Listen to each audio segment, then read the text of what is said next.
Hai, Assalamualaikum dan selamat pagi. Okey, saya nak war-warkan kita tajuk tentang hartanah ataupun aset. Okey, untuk rider-rider, saya tahu kebanyakan yang WhatsApp saya dia kata susah nak beli rumah, tentang apa, payslip apa semua, gaji apa semua yang berkenaan dengan rider-rider kan.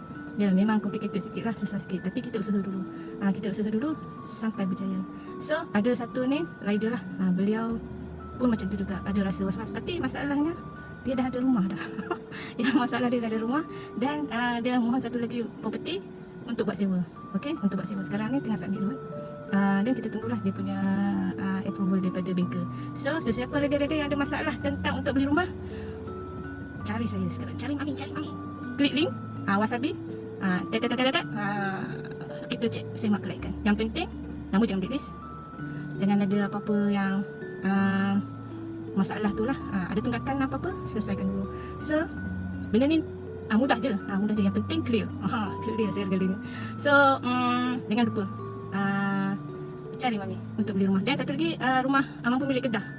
Kalau ada yang masih berminat, Wasabi ya untuk information. Tiba-tiba kata ada perubahan harga apa semua kan, boleh calling tu yang penting.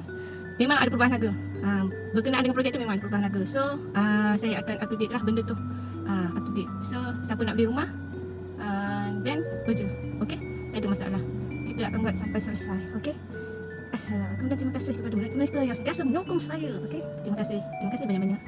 Bye.